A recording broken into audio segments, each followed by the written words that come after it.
Bonjour et bienvenue sur la chaîne HB Multicréation. Ravie de vous retrouver pour une nouvelle vidéo qui va être vraiment très importante pour la vie de votre entreprise ou de votre future entreprise. Et cette vidéo va vous expliquer comment rédiger une facture. Alors prenez vraiment bien note de cette vidéo parce qu'elle va être vraiment très importante parce qu'il ne faudra surtout pas vous tromper lorsque vous ferez vos factures. Et j'insiste beaucoup parce que ce n'est pas vraiment évident pour tout le monde et que malheureusement, ça peut avoir des conséquences vraiment très graves si la facture n'a pas été faite correctement. Et ça peut même également enclencher un contrôle. Donc faites vraiment très attention à vos factures, à bien les rédiger. Et n'hésitez pas à vous faire aider si vous ne vous sentez pas capable de faire la facture. Une facture est un élément de preuve de vos opérations commerciales, artisanales, etc. C'est un élément comptable obligatoire d'une très grande importance juridique à ne surtout pas négliger et il va permettre de retracer les droits en matière de TVA. Pour l'établir, vous aurez plusieurs rubriques à renseigner et la première concerne l'identification de votre entreprise.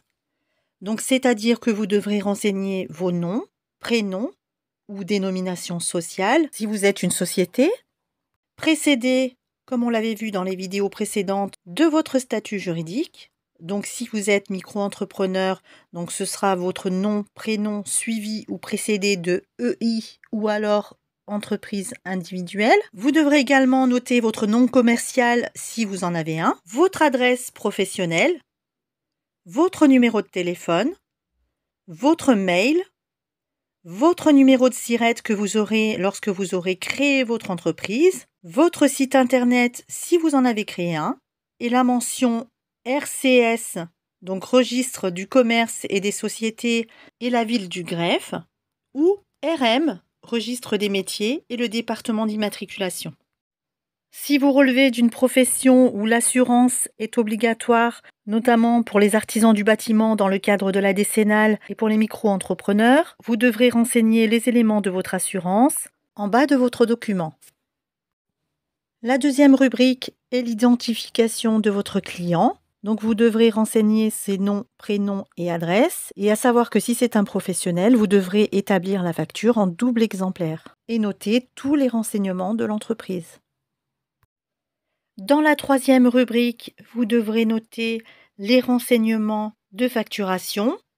Donc vous devrez noter la date de facturation à droite, votre numéro unique chronologique de facture, à savoir que pour composer votre numéro chronologique, vous devrez le faire en composant l'année suivie du mois et du numéro de facture. Donc, par exemple, admettons que vous êtes au mois de janvier 2022 et que c'est votre première facture, vous noterez 2022 01 01.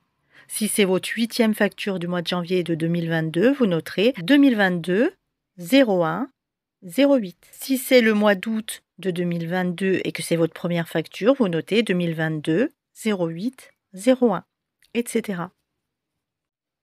Quatrième élément de votre facture, c'est la nature de la vente. Donc vous ferez un tableau avec en première rubrique à gauche la désignation de l'article vendu ou de la prestation de service effectuée.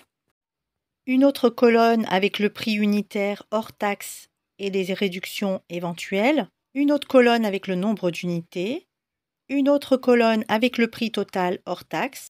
Si vous êtes micro, vous n'aurez pas besoin de colonne TVA et vous mentionnerez alors l'article 293B du CGI qui vous dispense de la TVA.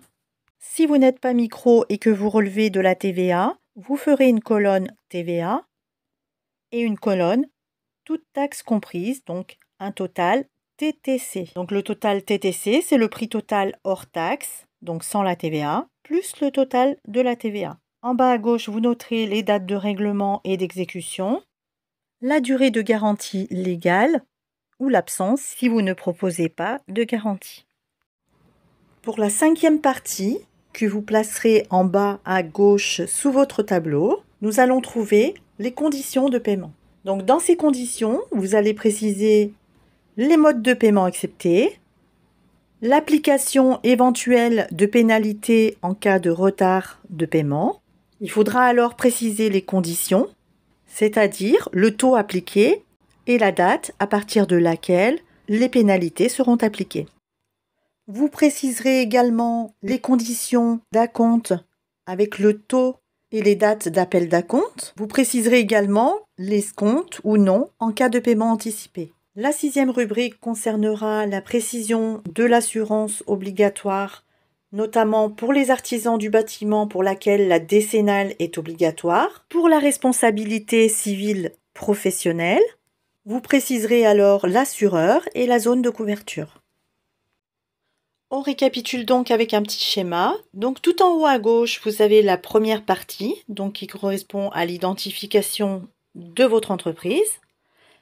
Dans le cadre 2, vous avez l'identification de votre client. En dessous de la première partie, vous avez la rubrique 3 qui concerne les éléments de facturation. À droite, vous allez préciser la date de facturation. Au milieu, vous aurez votre 4e partie qui sera le tableau qui va relater tous vos articles ou prestations de service. Et tout en bas à droite de votre tableau, vous noterez votre total TTC. Et vous préciserez en dessous de ce total, article 293B du CGI, si vous n'êtes pas redevable de la TVA, notamment pour les micro-entrepreneurs.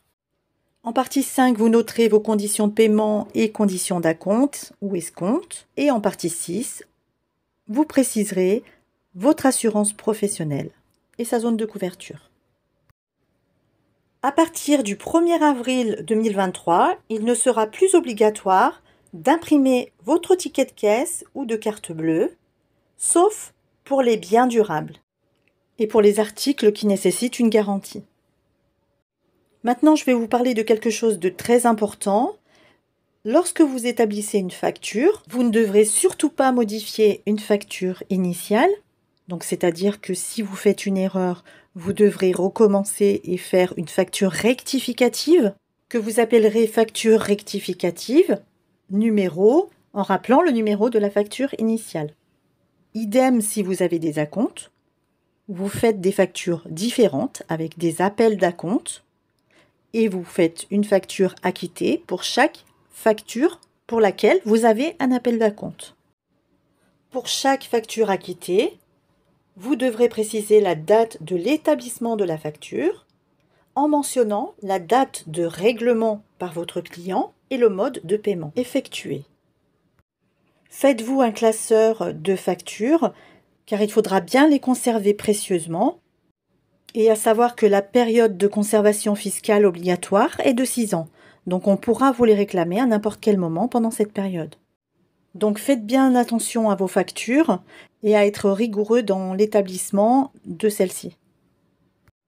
Et bien voilà, tu es arrivé au bout de cette vidéo. J'espère qu'elle t'aura vraiment bien aidé à comprendre le fonctionnement de la rédaction d'une facture. N'hésite pas à liker cette vidéo si tu l'as aimée, à t'abonner et à activer la cloche des notifications si tu ne veux manquer aucune de mes vidéos. Et moi, je te dis à très bientôt sur la chaîne HB Multicréation. À bientôt, au revoir.